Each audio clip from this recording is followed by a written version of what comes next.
most important thing to remember when you're making shepherd's pie is the mashed potatoes, because a lot of people, you know, they're doing a shepherd's pie and they think, well, you know, it's the mashed potatoes, I can take a shortcut with that. No, you really shouldn't take a shortcut with the mashed potatoes, because the mashed potatoes are like half of what goes into a shepherd's pie usually. I mean, you know, there's ground beef and probably some peas and carrots, depending on how you make it. I know when I make it, it's got ground beef and peas and carrots in it. But about half of that whole shepherd's pie is going to be the mashed potatoes that are on top.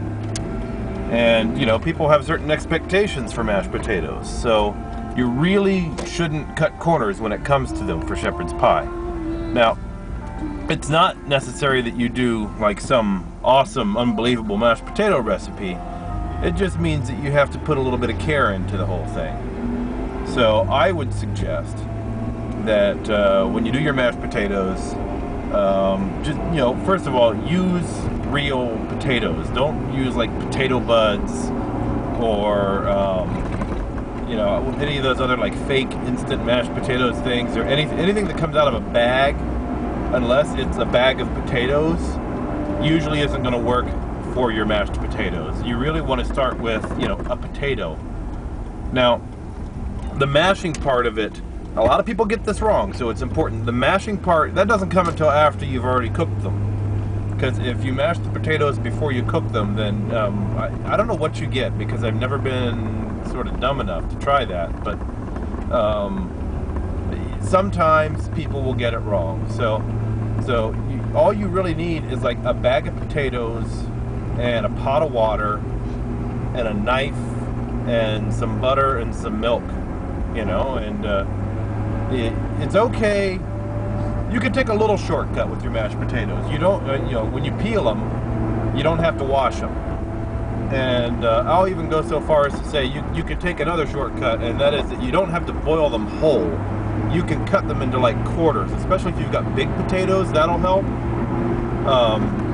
So you can cut your potatoes into quarters before you boil them, because that'll help them boil faster. You can get them done a little quicker that way.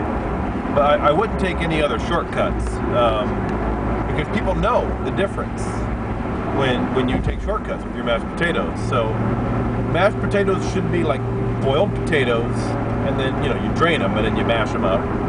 And then you add some milk in there and like a whole stick of butter and a little bit of salt. I don't like to salt them too much, because people usually want to put salt on things. It makes them feel important, kind of like they're, you know, an emperor in Rome, where salt was harder to get, and only the real elite kind of people actually were able to get salt, because they didn't have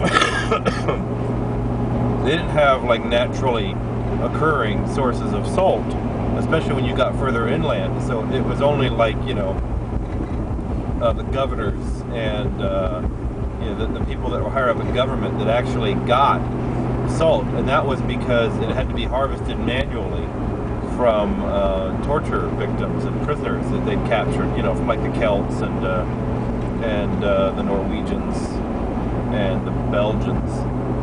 So, you know, it was very hard to get enough salt off. I don't know if you've ever tried to get salt off of a prisoner. I mean, first of all, you have to make them sweat, and I mean, that's not hard, because you can like scare them, or you can put them in a sauna, or you can like feed them really bad food that's going to make their stomach get upset, and then they'll sweat before they throw up. And you want to harvest the sweat before they throw up in that case, because that's just not good. But it's hard. I mean, it's like a concentrated day's effort to get enough salt out of the sweat from a prisoner to do mashed potatoes. I mean, they had to have entire, you know, staffs of people. Staffs, I guess, not stabs, because stabs are like sticks, but they had to have, you know, like a whole staff of people devoted to harvesting sweat from prisoners to salt their mashed potatoes back in, you know, the days of the glory days of the Roman Empire. So it was sort of a big deal, and I guess, you know, don't salt things too much, because people like to feel like Roman emperors is really what I'm trying to say.